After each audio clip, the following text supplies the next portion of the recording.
Welcome to The Whiskey Chronicles, where Justin and his father cover topics from outdoor sports to whiskey. They will be joined from time to time with all kinds of guests, so we hope you enjoy. Here are your hosts, Justin and Kevin. Okay, everybody, welcome to another edition of the Whiskey Chronicles podcast, brought to you by Team Whiskey. We're here at the Wilderness Archery Indoor Range in Rockland, California. We're with Chad Mendes and Billy White. And we're going to go over the Wilderness Archery stepped in big this year to help us out with some product sponsorship.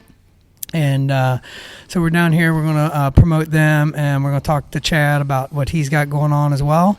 And first, we're going to start with Bill. How long has the Wilderness Archery been in business? Yeah, well, Mike's family's started about 65 years ago. His dad had it at a different location in Sacramento, and then when Mike took it over, he moved it up here, and he's got his two boys who are part owners in the business, and there's 3 generations of family, and they're getting ready to build a new store across the freeway from here. It's larger, more lanes. I didn't know that. Yeah, Full service. Yeah. So how long you been in this location? Mike has probably been here 20-something years in this location because I was a customer before I worked here. So I'd been coming here for like 21 years or something like that. So it's in that 20s. Yeah, so we're here in Rockland, California. If you guys are coming to our shoot, there's going to be they came up with 4 bows for each shoot. So we're hoping to raise a lot of money for the Give Hope Foundation, and we're still looking for a foundation for the Bear Valley shoot. But yeah, they're going to be really nice bows. We got a Matthews, a Hoyt, a PSE, a couple Bears, a Prime, I believe, as well. And, it's going to be a great time. So make sure you guys pick up raffle tickets when you guys come to the event. They'll be right there, right by registration, easy to find and purchase. And, Bill, how long have you been archery hunting? I've been archery hunting for 35 years. I used to work for the fire department prior to this, and the guys that I worked with, they were bow hunters, and I just kind of invited myself one day, and the next thing I knew, I went with them, and I actually shot a deer, and that was it. I was hooked after that. So yeah, it usually once the first one goes down, you become addicted. Yeah, it was real exciting. Yeah, I went to Kmart actually and bought my bow. Sorry, Mike. and how long have you been working here? 3 years. 3 years. I retired and then came in here, and I go, Mike, I'm retired, and he's like, hey, you want a job? Yeah. So I just retired. I think, give me a week. Let me think about it. Awesome. So, and also Chad Mendes is here. I think everybody knows him. He promises not to kick our asses. So that's too many of these. I don't know. That's a different story. We'll limit you. 2 fingers. Uh-huh. So Chad, how long have you been into archery? Because I know you kind of got into it a little bit later, right? No. I've been shooting a bow since I was probably 4 years old. Oh, awesome. My dad used to make homemade bows for us as kids. Do you guys remember the big fiberglass poles with the flag on it that you'd put on the back of your 4-wheeler or something? Yeah. He used to cut those, put little slits, bend it, and put the old braid fishing line as the string, and then cut an arrow out of it. And I'd go around my neighborhood sneaking up on pigeons that are on the ground and dove and just flinging little fiberglass arrows at them. And that's where it all started. And then I got my first bow. It was, what was that? It was a Browning, actually. It was a Browning women's bow because I was so tiny. That was the only bow that had that short of a draw length back then. And that was my first, real compound bow. And ended up shooting that for years. And I worked through middle school and even to the beginning of high school, maybe freshman year, mowing lawns during the summer. And I ended up saving up enough money to buy a PSE, the old PSE Nova, off a good buddy of mine who also was a big archery hunter. So that was my first big kid bow, and ended up killing my first buck with it. What year was that? Oh man, that's a good question. It was a long time ago. I was probably 13, I'm guessing, 12 or 13. Oh, nice. Yeah. I think it was freshman year in high school. So around 14. Yeah, I hunted obviously. When I was 12, I got my hunter safety. Hunted for a year or two, wasn't successful, I think, and then that was the first year that I killed one. And then that was here in California? That was, it was. It was just a little fork spike blacktail up in D7, which is where I grew up hunting, up above Fresno and all up in the Sierras. What they say, you never forget your first one. Oh no, man. I ended up arrowing him and tracking blood and watched him expire in front of me. He like tipped over, and it was just a mix of emotions. That was obviously the first big game kill I'd ever had, and I was so excited because it's all I wanted. But actually watching it stand there woozy and then tip over, I was like pretty ate up inside also. So it was like a good hour of just like trying to figure out, am I supposed to be sad right now or excited? And I just didn't get it. But it was a crazy story actually. It was me, my two brothers, and my dad.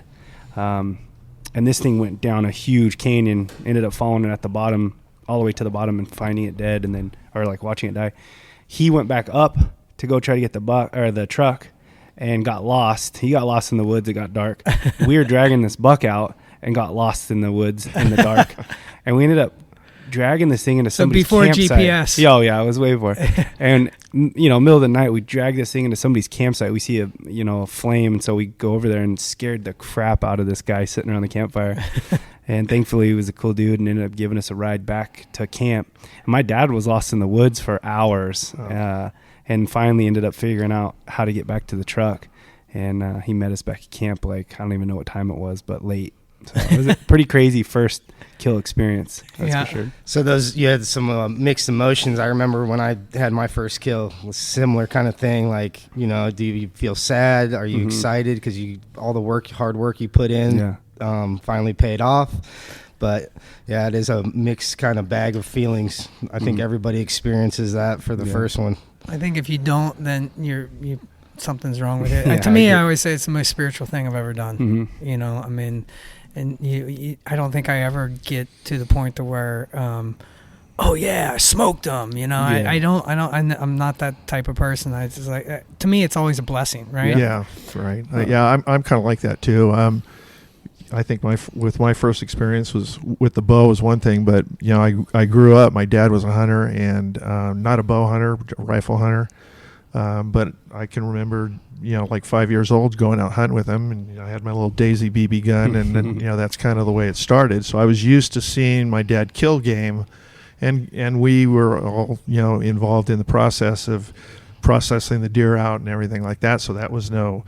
So when I actually did have my first kill, it was more natural just because I just kind of grew up with it, so. But you're right. Now, as I get older now, I feel like it is way more spiritual, and then, you kind of, like the last deer I shot, I was sitting there with the deer, and I was kind of like petting it, putting my hand on it, saying, thanks, buddy, I appreciate, you giving in your life for, for me to have a meal for my family and stuff like that. So you can make it I feel like you can make it as spiritual as you want. And I think as I got older, it's become part of it. Yeah. Well, I think everybody's experienced this, the deaf quietness in the woods when you finally come up on that animal and it's expired. And there's no other feeling in the forest like that when that quietness that's going on. It's so quiet. There's something going on there. Everything around you knows what just happened. Right. And it's I think it brings us back to our primeval times, where it's something that becomes natural, but it's something that's it is a blessing, because a lot of things have to come into line for us to, especially with archery. Rifle, some of these guys now, they're shooting 600-800 yards, which, hey, that's a skill in itself, right? I mean, that is, but but it's not getting close, and that getting close with archery equipment is really, that's where the spirituality, I think, comes in. It's a love-hate. It's a love-hate for sure. Yeah, I mean, I much prefer archery over, and probably the last 25 years, it's been primarily archery for me. I just get so much. It's so much more rewarding, and when you're out there, you're out in the middle of nowhere, out in nature, and it's not about getting the game even for me anymore. It's just getting out there and trying to get an animal, and if I don't, it's no big deal. It's just the whole experience of the whole thing Yeah, we started a mentor apprentice program on our website, and we're getting, actually most of the people that contact us are from California, because you know, a lot of these people haven't grown up with it, and if you've grown up with it, it's second nature. You know, but one thing I always tell them, if you're not okay with just being out there, big game hunting with bow is probably not for you. Like, you might want to try like hunting with a dog, with birds or something like that, because you have to be okay with just being out there. Yeah. Oh yeah. I typically do 50-50 archery hunts with rifle hunts through the year. I really enjoy archery hunting, but I'm not against rifle hunting by any means. I'm a put meat in the freezer kind of guy. So that's how I am. Whatever the season is, however I can do it, let's do it. Yeah. So yeah, man, I absolutely love wild game. My family loves wild game. You know, obviously I love beef. I have a beef company also, American Almond Beef. So I'm not against beef or any of that stuff. I just obviously really enjoy going out and picking elk steaks or oryx steaks or whatever venison steaks it is, over going to a store and buying it, especially how expensive everything is now. So no, it's definitely the lifestyle for sure. Yeah, and I think too, people don't really get into all the organic thing. Okay, that's one thing, but you know, when you're eating wild meat, you're getting natural hormones, you're getting natural antibodies, natural enzymes. The meat is so, I mean, we all eat it, so we know that you eat venison or elk or something wild, it doesn't bog you down. You know, some of these other, you know, you eat a big giant ribeye and then, you know, you want to take a nap. You know, but when you eat venison, it don't seem like you eat as much because you're getting so much more nutrition out of it. You know? I mean, and I did the carnivore diet for a while, and you know, I think for me anyways, what bogs me down is not the ribeye, it's the big old baked potato after eating the ribeye, or you know, whatever that might be. It's the carbs for sure. But yeah, I enjoyed doing that diet. I have psoriasis really bad, and it helped big time, but I ate a ton of wild game through that also. So is it just meat, the carnivore diet? No, so it's just a meat based, basically meat. So you can do dairy, eggs, and seafood. But dairy. So no fruits or vegetables? There's no fruits or vegetables, basically no grains, no carbohydrates outside of, well, basically none if you're sticking to Arcor. I did that for about 4 months, and then they call it like an elimination diet. So I'm just trying to figure out what's inflaming my gut, which then returns, it finds wherever that inflammation is on your body and shines, which is the psoriasis for me. And so I basically was just cutting all that stuff out, and then you're supposed to get your gut health back in check, and then you can slowly start adding things back in. So I'm now eating vegetables and fruits, not many vegetables, certain ones, and then fruits and still potatoes. Like obviously that's a nightshade, which is something that's supposed to inflame psoriasis, but doesn't seem to bother mine too much. So I'm eating some potatoes here and there. But yeah, grain, try to get all the grains out of there. Yeah, well, as a meat philosopher, if you're eating the things that are eating the greens, are you therefore not eating the greens? Technically, right? Yeah, technically. It's true. Yeah. So no, it was a fun diet to do. I'm, like I said, I've added some stuff back in. I'm not sticking specifically to just meat, but I definitely feel a lot better doing it. Oh yeah, in my late 50s, so just eating grains and eating bread and eating rice, and it doesn't all really the tasty stuff. Yeah, it doesn't really. I can't really do it. Because it bogs me down. So I'm usually just kind of like fruit, meat, salad, vegetables. But more meat than anything. I mean, I just feel like it just agrees with me more. Yeah, which I think is our natural. It's natural, all this processed crap that's available nowadays, and it's so easy to get and eat. And obviously it tastes damn good, it's all chemically made in the lab to trigger our brain to think, ooh, I want more of that. Yeah. It's crap though, and so, and it's tough to stay away from it because there's so much advertising. There's so many marketing ploys and tactics that are used day in and day out. That's just like cramming it down our throat. And it's easy. And it's so easy. And it's cheap. Yeah. It's all cheap. It's crazy. But yeah, that's the world we're living in now. Yeah. Yeah. Well, as far as the game goes, I just remember growing up, my dad basically, it was, he'd kill it and then we'd just grill it. You know what I mean? But nowadays, with all the cookbooks that are all out now and all this, Chad's got the Provider spices. I use those a lot. Traeger, helps you make that meat so much better. It's easier to eat for the family, because I've grown up on it, but I found that my family had to kind of acquire a taste for game, and with the spices like Chad provides and stuff, it definitely makes a big difference on getting the family to those eat. Spices, you designed them specifically for wild game? Majority of them we design based off wild game, but they're good on anything. Pretty much any domestic meats. We even use them I use them on sides and vegetables, your whatever you're making. But yeah, they do. They are good on the vegetables. But they were ideally designed for your wild game meats. Nice. So what was the evolution of that? When did all of a sudden you're punching people in the face and then you're like, oh, I'm going to make spices? Well, it was a good buddy of mine, Chad Belding. He has a show, The Foul Life, on the Outdoor Channel. Me and him both, we've known each other through Traeger actually for years, and both of us obviously love hunting. We love eating the meat that we go out and harvest. And for us, it was like we sat down and we're talking like, how do we build a brand, something that we can keep spreading the knowledge of living off the land and keeping the tradition of hunting and the understanding of why we hunt alive, especially to this next generation. There's so many people that are completely disconnected from their food to where, they're I just talked disconnected about from this. nature. Yeah. I post a picture of me with an animal that I just killed, whether I'm gutting it or cutting it or whatever, and people flip out. But they're okay going in the store and buying a steak that's in a neatly packaged wrapper because there's no face associated with it. There's no animal associated with it. It's just a steak. With their leather shoes and their leather handbag. Shoes with their animals that they feed animal food to that's full of other animals. And it's like, I could go on for hours about that.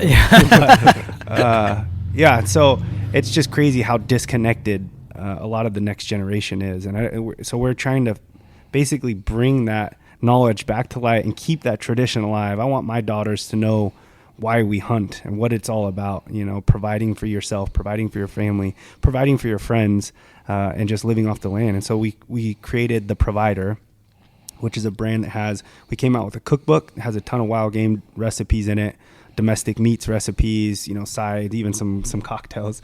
And then we also created 10 different rubs that go with the cookbook. So a lot of those recipes include those rubs in them, kind of like, because I get hit up all the time by people that have never hunted or just started hunting, and they're like, I don't know how to cook this. Like, how do I make this taste good? Or what do I do? I'm nervous I'm going to mess it up or overcook it or whatever. So it's almost like a starter kit.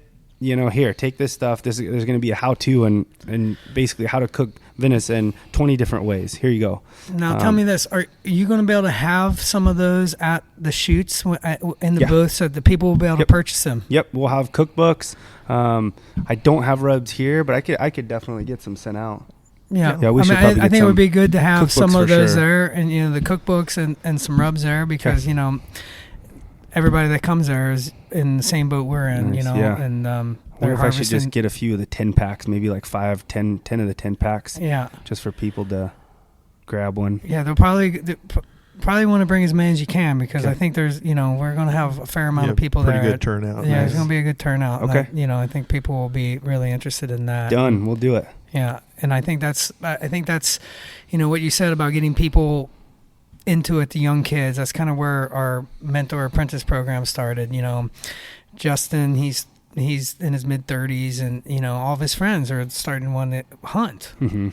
And first time I took him out, and I was like, oh my God, somebody after hunter safety, there has to be something else, right? Yeah, right. Because they don't have enough. Yeah. With just hunter safety.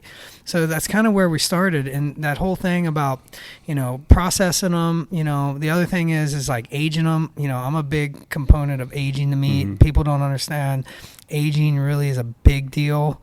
and it really helps with the taste of the meat. It helps with how tender the meat is. You can age it many different ways in a cooler. One thing that we do is we have an old refrigerator. So when I had my whitetail farm in Ohio, we had a big giant walk-in box. So, we could basically quad them out. So then we hung them whole with the hide on them. If you can do that, by far the best way to do it. Yeah. It's a little more work to get to skin them after. It's more work to skin them because the skin's a little tight. Less meat waste though. Yeah, you get less meat waste. But what we do is we have a refrigerator where all the shelves and all the drawers come out, and then we align the bottom of it with some of that stuff that they use for like beds for people that like in hospital beds and stuff like that absorbs everything. And then a rack with some 2x4s and a rack, and then stack them in there, and then another shelf and stack them in there. And then the air is getting around them. That's really key. If you do it in a cooler, you definitely got to flip them, because one side's going, you block keep off the moisture on one side. You got to keep flipping them to just keep it cool. Cut down that bone spoil is a big thing. But those Kula Bucket, a buddy of mine works with that company, but I think they make basically like a pop-up. It's like a tent that zips up, and it has like a cooler on the back of it, so you can adjust the temperature, and you could basically just plug that in your garage when you want to age something. Those are pretty cool. I know. I need to get one. Yeah. My buddy has one, and he loves it. I need to look into it. So is the cooler, is it like a electric refrigeration system that you can plug into the tent? Yeah, And you can bring right into camp. And I've never played around with one, but he swears by it. But I think that'd be a cool idea. Yeah, because that a lot of people, when I've talked to them, they're like, well, I've had venison or I've had wild game, and it's also gamey. And a lot of that is because it hasn't been aged. Once you age it, the enzymes start working on the meat. The blood starts getting, it continues to bleed. Well, that's why I think it's important for, and we're seeing a lot of it now for guys like Chad, who are out there, hunting, and he's got his cookbook and stuff. People are buying that stuff. I mean, we had Chad's cookbook in here. They're buying it. They didn't last long, and people are looking for ideas on how to cook the game and make it taste better. Especially if you haven't grown up on it. And we have, and you were talking about your mentor program, we have junior archers that come in here all the time that are not, their parents aren't hunters or anything. And they're starting out, they're starting to have an interest in being, doing the hunting side of things and stuff. Yeah. These kids are getting a little savvy as far as wanting to get started in hunting, wanting to learn about hunting. I mean, we got this one kid that comes in here with his little brother, and his parents kind of let them do their own thing. And I mean, they're not very tall at all. They're like 8, one's 8 and one's like 12, and they live locally. But they come in, they buy their own bows from the money that they're making. That's cool. They send me pictures all the time. Look at Bill, look at my buck, and they shoot. Grandma's got some nice property up in Loomis, so they have game to shoot at. But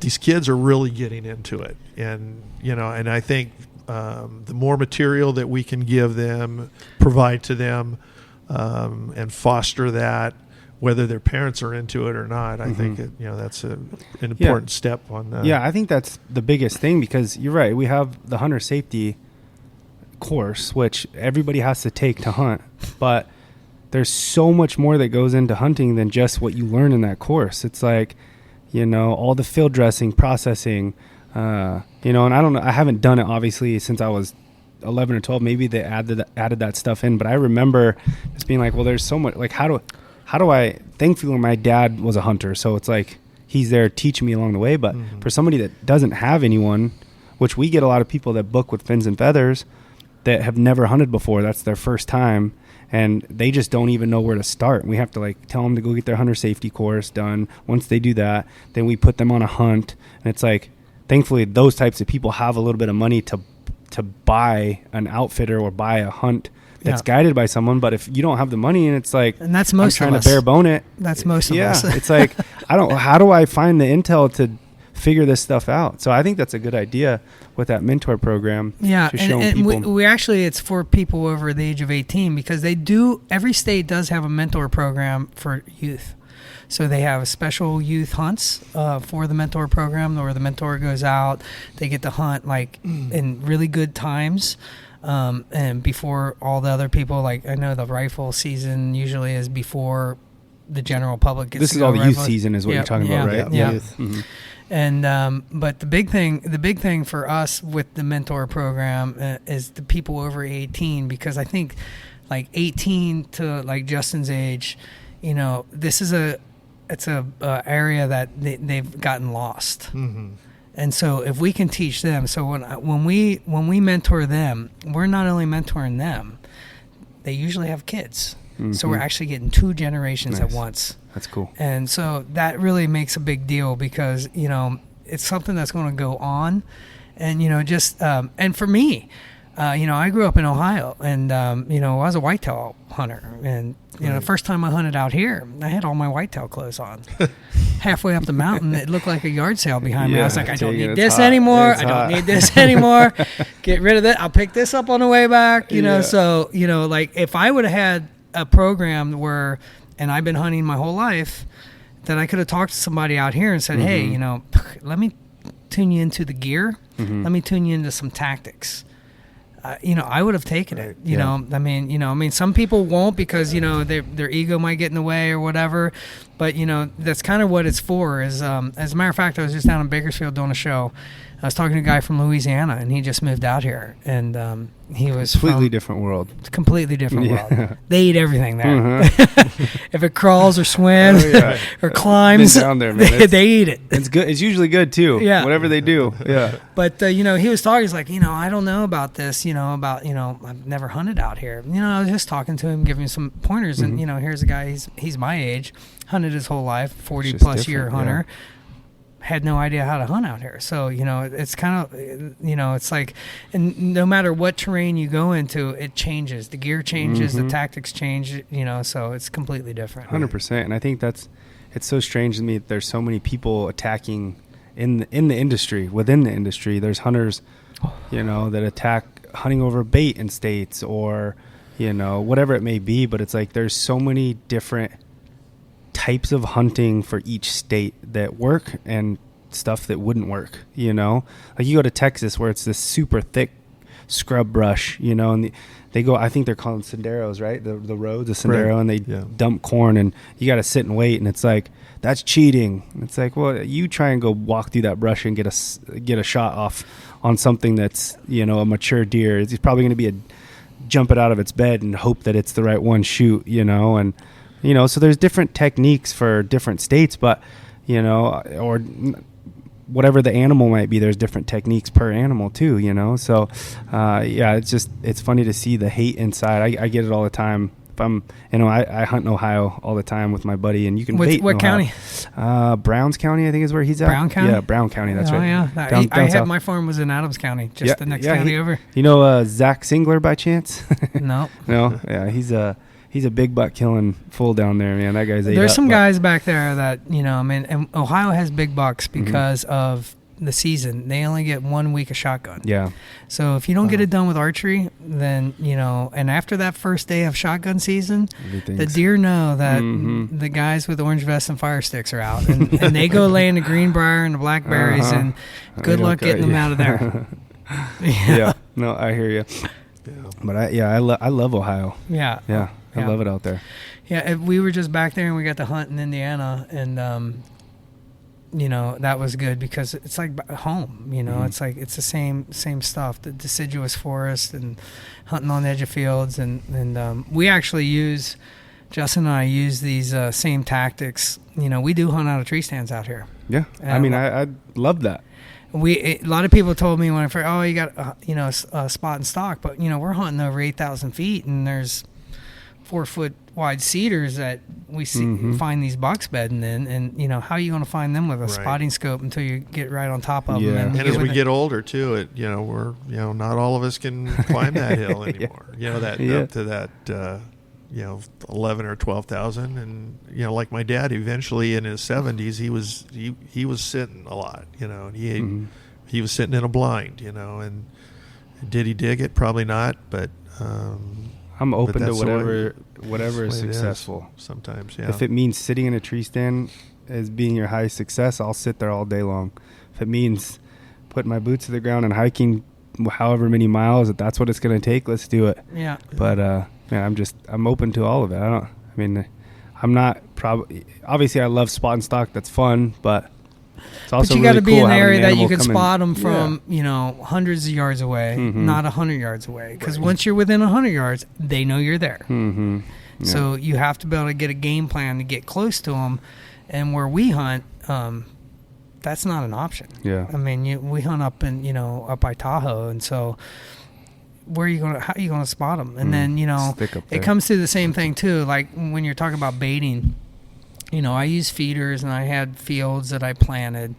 Doesn't mean a big buck's going to come out there. No, not at all. They won't come out. And if they do come out 3:00 in the morning, well, you can't hunt them then. Yeah. Yep. So, it's kind of like ladies' night. Free drinks for the ladies. Yeah, 100%. The boys will be around. 400 does show up.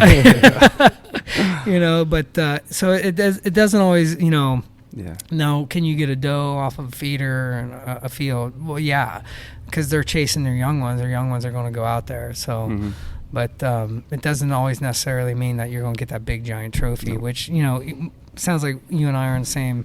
I really don't care about the horns because you can't really eat them. Right. Yeah. Don't get me wrong. I enjoy some the horn porn. I like looking at all this, but I'm the freezer designates whether it's a successful season, not the horns on the wall. Heck yeah.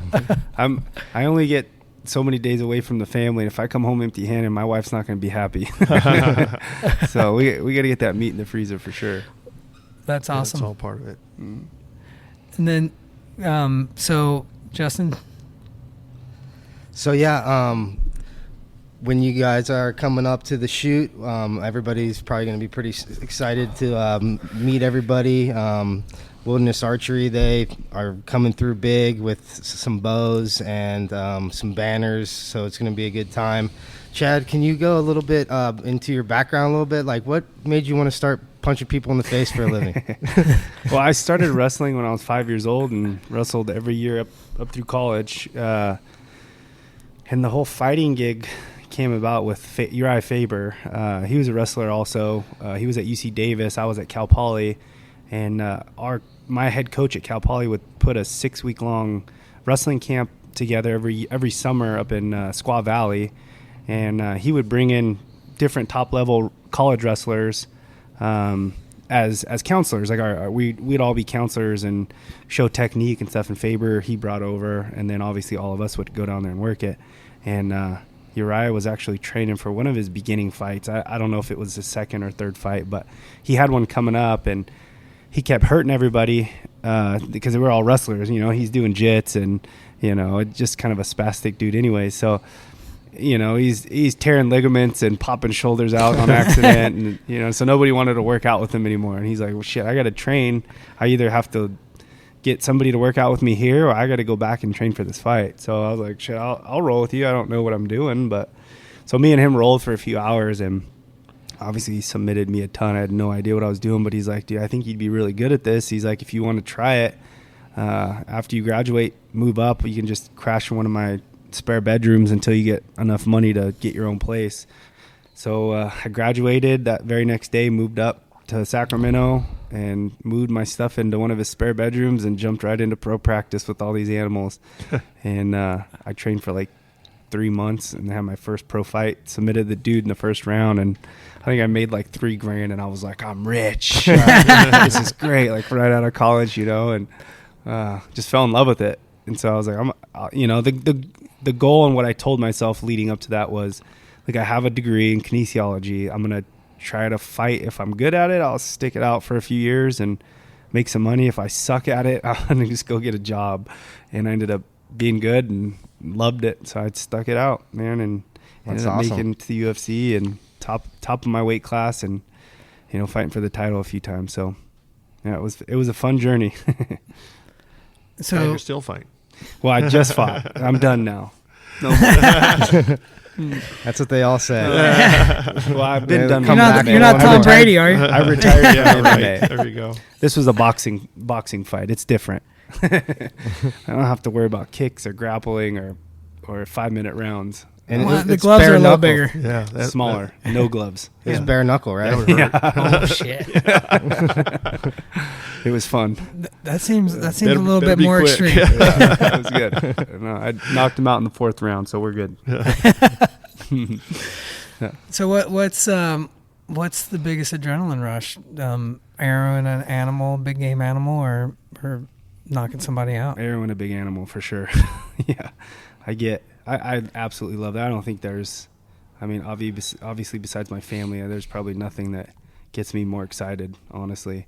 I mean, don't get me wrong, I love competing. I've been an athlete my whole life, and I love being successful in a sport, but sneaking in on a big bull elk that's screaming and placing an arrow perfectly right there is, I mean, I don't think there's anything like it. Yeah, it's like an art form almost. Mm-hmm. Especially, all the time, and I mean, just like really your sport, but put a ton of time in practicing and training with my bow and with my rifles, and just game planning all the time. I'm sure you guys do it too, laying there at night and you're just like visioning yourself sneaking in on a big bull. And I sometimes catch myself with sweaty palms and my heart's racing. I'm like, I gotta calm down, it's already midnight. I need to get to sleep. But and then that you usually only get one opportunity. Oh yeah. It's like There's usually the highs one. and the lows. Oh That's- that's what I said earlier. It's a love-hate for sure. And then what about the miss? That's the one Yeah. that's the one that you keep replaying in your mind Yeah, I have of what you plenty could of have those. done differently, and the wind. I had that at 12 yards a couple of years ago. I was sitting on a pond, and the pond was kind of I've heard the this story. place where I was hunting was kind of elevated. So, but there was grass that was probably about 3 feet high on top of this elevated spot.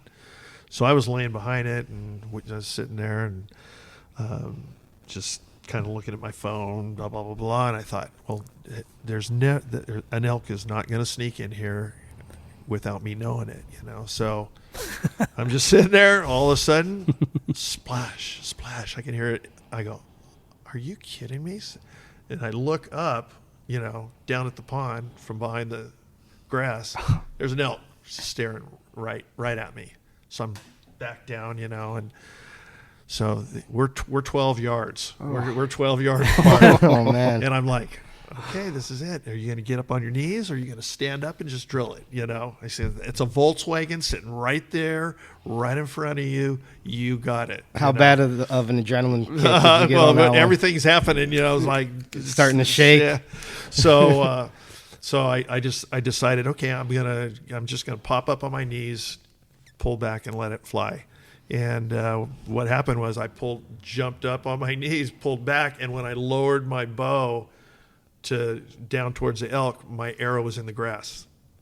So then everything's quick. You're not sitting here thinking about it. You have no time. And so I said, okay, am I going to just go ahead and stand up and just let it go? And I decided, okay, it's a Volkswagen. There's no way. It's 12 yards away. You could just do it, get it done, pointing at it. So I pulled it off of my face and just let it fly. So you raised the bow up a little bit to get above the grass line? Just to get above the grass line and let it fly. Swing and a miss. That much. Over the back? 1 inch. 1 inch over the back, So, yeah, that's the one probably over the last few years that, you just think, oh, my God, I should have just stood up. It would have happened, But, yeah. Well, those are the lessons that you learn that you never forget. Those hard lessons are the ones that you learn that you never forget. I know. I miss a 386 bull with my bow that somebody killed like 2 weeks later with a rifle. Oh, still haunting. Still haunting till this Still day. haunting. Yeah. I know everybody's got one. Everybody's got a story. I could have killed the 414 bull on public land, and I thought he was off the public. So I sat there and watched him at 100 yards. He had no clue I was there. And I just watched him till dark, and then ended up going back like a couple days later with a buddy who had showed up later that had the GPS and the chip for that area. And he was still like 50 yards on the public. Oh man. Yeah. And it was like sagebrush, like channels of sage, like waist and chest high. I mean, I could have just got down and like crawled in. But yeah, somebody killed that with a rifle too. What state? Utah. Yeah. So. Yeah, I think everybody has those, and I think that's, a part of it, It is, yeah. It's For like, sure. For sure. But for some reason, you remember those more vividly, the misses. Than I know, right? I hate that that's the case, but it's also what motivates me to get out there when it's like a full day's work or training and it's, an hour before dark and I just want to like chill or play with my girls or whatever it may be. And he's like, I need to get out there and send some arrows, because you start thinking about those misses on those giants and you're just like, damn it. All right, let's go. You get out there and do it. So your family, how many children do you have? I got 2 girls. We just had one. One's almost 3 in April, and then we just had one in November. Another girl. So I'm officially a girl dad. Nice. Damn, I hate to be the guy showing up at their house at 15 years old. I always say I'm going to have a highlight film of all my knockouts playing on repeat on the TV. I'm going to have all my guns out. I'm just going to be cleaning them whenever they come over. But sharpening the knife. Yeah. Oh yeah. It's like having a cop for a dad. Yeah. I'm not looking forward to that, but yeah. Well, I always say parenthood is, when you're all the way up to they're about 12, maybe even earlier now with everything that's out there with the internet and everything. But up till 12, you're like the smartest human in the world. Right. Then by the time they get 13, 14, you're the most ignorant human in the world. Oh, yeah. It does this. And then it flips back. Yeah. You just got to make it through that flip back period. I remember that could be that. anywhere from 5 to 10, 15 years, right? Yeah. Oh, yeah. I look back at what my dad used to say to me, and I used to think, like, God, he's so cold. And now I'm like, God, he was so right. Yeah. Now it all makes sense. So I've been doing that lately, probably the last year. Just like, God, now I understand why my dad used to do that. You catch yourself saying the same exact thing. Same thing. There we go. Yeah, for sure. Yeah. For sure. You are going to bring some spices up there and your book, and then they're going to be at the tent with Wilderness Archery. What are you guys going to bring up there? Do you know? I don't know. Mike's, I think, is going to have some shirts and hats and stuff like that. I'm not sure what else has plans for. Are you guys going to bring any like bow press or anything like that? I don't know if we're going to bring a bow press up. We always get one guy that comes down and he's like, it's on the second target. Yeah, he's holding his bow up and it's like, strings broken. Oh no! I think we're going to be up shooting. Yeah. I'll bring some of our American almond beef snack sticks too. We got 4 flavors we just launched. I think that'll be good for something. Oh like yeah, this. people will pick that We up got, early in the morning on the way up. Teriyaki, honey pepper, original, and pepper. So and we'll now bring a bunch I also of those. heard that you're going to bring some people that you either train with or you're training or you work with you. Maybe. I haven't talked to Jesse, but I just got a couple people into archery. Macy Barber, who fights in the UFC, she's a badass, and then Jessie Clark, Miss Jessie Jess. And then the big thing about our shoot is that if you want to move closer. Move closer, just like hunting. If you can't take that shot, move closer. We'd rather see a. Although it does make good videos and pictures for us with all the broken arrows. Oh, yeah. Well, I usually at least break 1 or 2 on all of these, so I'll get some of that. And then, if they come, Jesse's never shot. I mean, really, what she shot in here was her only time shooting. We still need to get her sight tape put on. Oh, okay. So yeah, we better get working. I know. On I that jumped then. right into fight camp, and so did she. We fought on the same night. So I just hit her up like 2 days ago and said, let's get this all dialed. So hopefully soon. Yeah. And then it would be cool to have her shoot. Yeah, and then we'll get you guys up there. If you guys can, we would love to get you guys up there before the general public. So like you get there early. What time does it start? Well, generally 8, but we're trying to get them started at 7:30. Okay. So it's an early start, but I might have to get a room. Yeah, me and Jeff are talking about maybe getting an Airbnb. So if you want to stick, just crash on the couch or something, crash with us. Cool. Yeah. Let us know about that because we're actually going down there. So we mapped the course out on skis. Nice. So sometimes we become a little ambitious because skiing's a lot easier. Cover a lot more ground. Well, that only took 15 minutes. Shouldn't be long. Yeah. Yeah, we're actually 4 hours we're of actually hiking, going though. next week to Bear Valley to map out the course, ski it, try to get a general idea of where the team course is, where the whiskey course is going to be, and then the addition of the third course, the Bear Archery course, Nice. which is going to be like kind of more of a family friendly kind of vibe on that, easier hiking and. Shorter shots, but still the same thread the needle shots, and right. that nothing that you see like the full animal, just like hunting. I mean, Gotcha. we don't want to. I see some of these shoots, and they're walking. There's an animal sitting. Well, that doesn't happen. Yeah, like that's never it's happened to rare. me, and Yeah, very rarely. 40 years of plus years of bow hunting. It's like I never see them right out in the open. So we try to make those thread the needle shots and make sure that is all in there. The whiskey course. You just like breaking a bunch of arrows is what you guys like. Well, we like to make them so like you have this challenge, right? And so like for me, he's better at making the shots really tough. Me, I like seeing it. People, when they come back and they're dirty and bloody and sweaty and they come up and thank me, I know I did my job. Yeah, right. Yeah. So like I was telling him, some of the on the Homewood course, I don't care what kind of fitness you're in, some of these hills you're going to feel them because it's straight up, and Right. that's kind of what we want to do. And Nice. he keeps telling me I can't make it any harder, but I did see a different course when so when we lay it out, there's no trail, right? So there's no trail, but then when we take the course down, after 500 people walked Oh, on yeah, it, for there's sure. a trail. And There's then a as I'm distinct sitting trail. up on the ridge and I can see the trail, it gives me an easier way to see, I can see we're a little higher, a little different. So Right. Yeah, we have this one section on the whiskey course where you shoot the first couple targets, and then it's a straight up climb for how many vertical feet you think? it's not much. It's just 500 It's maybe? just one of those 600? things, like Just enough. yeah. Well, Straight Get up. that yeah. heart rate. And then once you get to the top, there's last year was feeding doe, and it was in between this little tiny V tree gap. So after you hike and your heart rate's up, you got to try to thread through Nice. through that little Yeah. gap to get to the target. Yeah. And I remember Ladanian Tomlinson, he always like trained on this hill. It was only like 30, 40 yards, but it was straight up. And he was quite the badass, So Yeah. it really isn't the length of the hill, it's the Yeah. verticality of it. And then, you're on loose, scree slope, you're slipping. So you take 2 steps, come back, a step and a half. So, Yeah, people, I love that it's like I've been a high level athlete my whole life, and people just assume I don't ever get tired.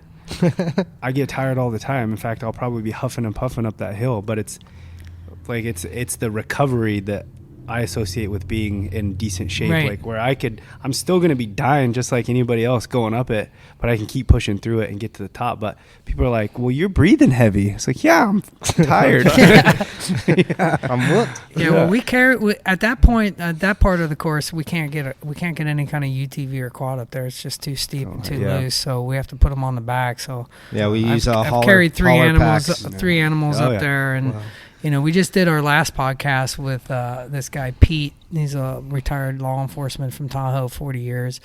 And if you guys get a chance, listen to that podcast, because in 1988, his brother accidentally shot him in the back of the quad with a 54 caliber muzzleloader Oh, at geez. point blank range, 7 miles into the Jarbidge Wilderness. Oh, And hear that shankies. story. That was before GPS and cell phone. That's a whole different ball game. Wow. But yeah, Pete carried at 68 years old. He carried the targets to the highest point. no kidding. So when we 'Cause see he's people stud. complain, we're like, hey, you know, 68-year-old man carried the do it. highest target, so like Right. on his back. So That's cool. but yeah, it's supposed to be a challenge, and that's why we have 3 courses, so you can choose Right. which level you want Well, to the go guys, at. like I told you, the guys were coming in the shop after the shoot last year, or last time they went up, and they're like, that was no joke, And but every single one of them came in and said, if you go, you're gonna have a great time. It's very Nice. challenging. And Well, the best story from last year, we had some lady. She was probably in her mid to late 60s, and she came down from last year we only had 2 courses. And both of them were, you had to be off side hill and go straight up and down. Stream crossing, like Stream ducking in and out crossings, of cutting through willows. willow thickets. It wasn't your typical just walk through the park. And she came down. She's like, she's like, comes to me and she goes, are you in charge? And I'm like, yeah. And she's like, how do you expect people to do this? And I told her, I was like, well, we put it out there, and she goes, I'm supposed to do the whiskey course tomorrow. And I heard that stuff and I was like, oh yeah, that's a lot tougher. She's like, well, if I come back, can I do the team course? And I'm like, absolutely. And she came down off that course and both of her knees. Well, didn't she refuse to do the team course? She wanted to do the whiskey course. No, that was another lady. That was another lady. She shows up with a cane. And I was like, can I put you on the team course? She's like, no, I'm doing the whiskey course. Well, she made the climb, but we had to rescue her off because she couldn't, the downhill, she was done. But give her credit. She did the climb. Awesome. But this lady came back and did the team course second day. She comes down and her knees are bloody. The ass of her pants are all ripped out. Oh, no. She's got blood all over her hands from falling. Yeah. And she came up, she's like, I finished it. She came up giving a big hug. That's She's cool. bleeding all over me. And I was like, let me give you a team whiskey back. It's the least I can do. But that's what I mean. It's like, so it is a challenge, and it's one of those things when you get done with it, you feel good about it, and it's also like a family thing. We're kind of, we're a family business. We're all about family. We're all about people helping each other. That's why we started the mentor program. A lot of people are like, oh, well, I've had people like correspond and was like, I don't want to take somebody out hunting. I don't want to, well, then you're probably not a good mentor. Mm-hmm. I don't want to give away my secret location. Yeah. And for us, we hunted in 2020. Neither one of us got a deer, but the two guys that were mentoring got a deer. That's cool. Oh, that's cool. Yeah. We didn't get anything. Yeah. But they did. So for me, that's like, It's a win-win, we got to Yeah, assist. we're actually we're taking a veteran that he's wounded over in the Middle East, and he has a hard time getting around. So we're going to take him up to Chad's place up in Redding and go hunt. Granted, we're not going to be doing a lot of walking. He's got a cane, but we got him a new bow set up, and I gave Chad a call, and he's never been hunting, this guy. And he came in here working on his PTSD, and he asked one of the gal who works in the shop, Lisa, says, hey, is there anybody here to take me hunting? And of course I'm like, yeah, let's do it, and then I called Chad, and we got it all hooked up and got him a bow, and so we're looking to give him an experience and get him started in hunting. He knows nothing about it. He wants to participate in the taking care of the animal and the whole 9 yards. That's awesome. So we're looking forward to that. We were just up there this last week, and I was scouting out spots where we could sit for them. So there's a couple of the ponds in the back too that I think they're already starting to get hit pretty good. Yeah, there's some new wallows. And that's really what it's about, excited. because too many people becomes a selfish. And I have this thing about, if you're a guy that's stroking your ego by killing an animal, to me that's pretty sad. Mm-hmm. Like, there's other ways you can train, you can do other things to stroke your ego. You don't they kill an animal, and then you don't want to share that knowledge or that information. Yeah. Well, you're cutting off your nose and spite your face, because if we don't keep people coming into this, then it's going to go away. Yeah, it's going to go away because they want to take it away. Yeah. Especially in the state we're in. Yeah, and that's one of that's going back to the provider brand, and one of the things we talked about in creating that. We got to keep this tradition alive. There's so many things that are working against us that, if people with the platforms that a few of our Fins and Feathers athletes have, and, my business partner, and I think it's our job as hunters to explain to people that don't know anything about hunting or even have a negative outlook on it why we do it and what it actually means and how important it is to everything in our industry. So I think it's definitely our job to keep spreading that knowledge. Yeah. Right. And you have to be able to, you have to give is. we didn't get to kill anything. Yeah. When those guys got their deer down, we went to go help them process it. That cut our hunt out, right? Right. Yep, and then the pack out too. Mm-hmm. Well, that's just it. I'm probably not hunting this trip, but I'm going to help get this guy. he wants a pig, we're going to get him a pig. Yeah. And that's funny. It's funny you mentioned that, because we've heard several stories about people using archery to help with PTSD, Right. where kind of, because when you're shooting a bow, that's all you can really think about, your form, lining up your sight, target acquisition, all that stuff. Right. And it helps clear the mind. Exactly. And he said he tried golf, which is, we all know how frustrating that is. But his problem with golf, it wasn't so much focusing. It was just even being able to bend over to pick up the golf ball and that kind of stuff. Where with archery, he's standing up for the most part, or sitting. He can be in a sitting position and not have to work himself where he has too much pain.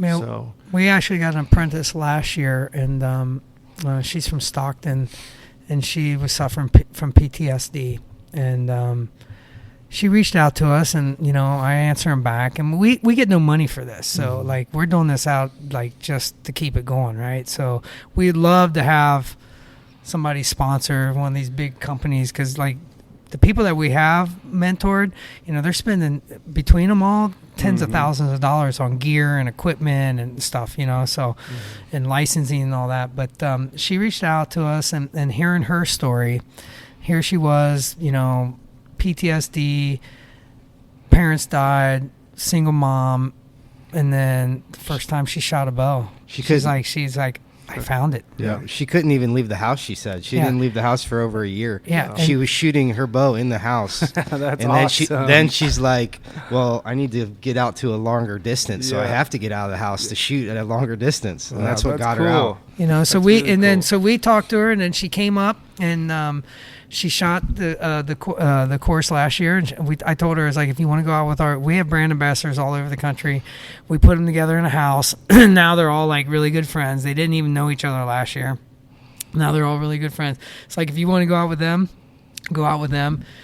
She went out with them, and this is the cool thing about Team Whiskey is that she wasn't really prepared physically for the whiskey course. And she wanted to quit like 10, 15 times. And they refused to let her quit. They're like, we'll carry your bow. We'll carry your pack. What do you want us to do? And so, she got through that. And, hopefully this year she's going to be out. She said it kind of motivated her. Now she's been going to the gym. And, it's like kind of changed her life. And hopefully, eventually, because what we want to do is take somebody out every year and get them their first harvest, big game harvest. Because we talked about it earlier. There's nothing like it. You always remember your first one. And if we can do that, and as we all talked about, you're hooked. Well, and she has a daughter. And so this year she was telling me, she's like, I can't go because I don't have anybody to watch my daughter. And if I take her, I'm probably not going to get anything. It's like, but that's not really the most important thing here, right? It's the most important thing is getting out there. Well, she sent me a video. They found some deer. And there's her daughter. I think she's like 6, 7 years old. Her daughter sees a deer and starts running after him. I'm like, okay, she's a hunter. Yeah, right. Run them down. So that's great. So that's really kind of thing is like, it's all doing that, and kind of, like you with the cookbook and the spices, what you guys do here, we always hear about it. We've heard about from multiple people through social media. It's like, oh, I bought my first bow there. Those guys were great. They worked with me. Some places you go into, they kind of make you feel like a piece of shit because you don't know what you're doing. You don't, and then you're intimidated because you don't know about the questions. And I remember as a kid growing up, going into archery shops, feeling like that. Yeah, where they make you feel like you don't know what you're doing or what you're talking about. We spend as much time as we can with everybody. I mean, if you're buying a bow and coming in here to get fitted for a bow, and a lot of people are driving hours to get here for us to, for them to buy their first bow or whatever, and that can make it or break it in the sport. If they come in to buy a new bow and try to get into archery, and then you put a bad taste in their mouth, they won't stick with it, So Mike, he kind of instills in us that you're taking care of that person. They're going to walk out of here feeling somewhat confident with what we just sold them, and that they're going to be able to go out and start shooting that thing and having a good time with it. And that's it. Especially with the kids, you want them to have fun. When they come in the archery shop, I mean, I'll even, I'll grab a kid every once in a while if I think he's, he's ready for it, and I'll say, "Hey, come around here." I said, "You're a new bow owner."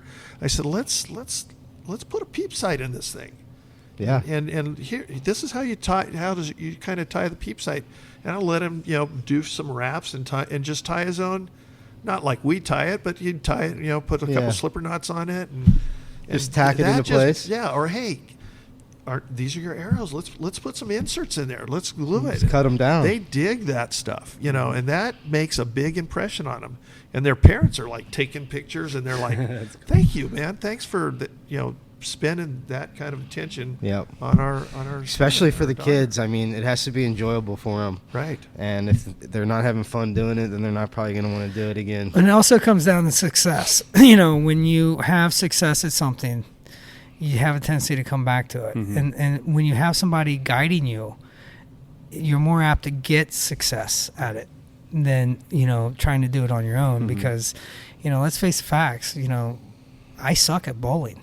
I don't like to bowl. I think my high game is like 88. Right. That's what I bowled the other day. Put the gutters up. That's two of us.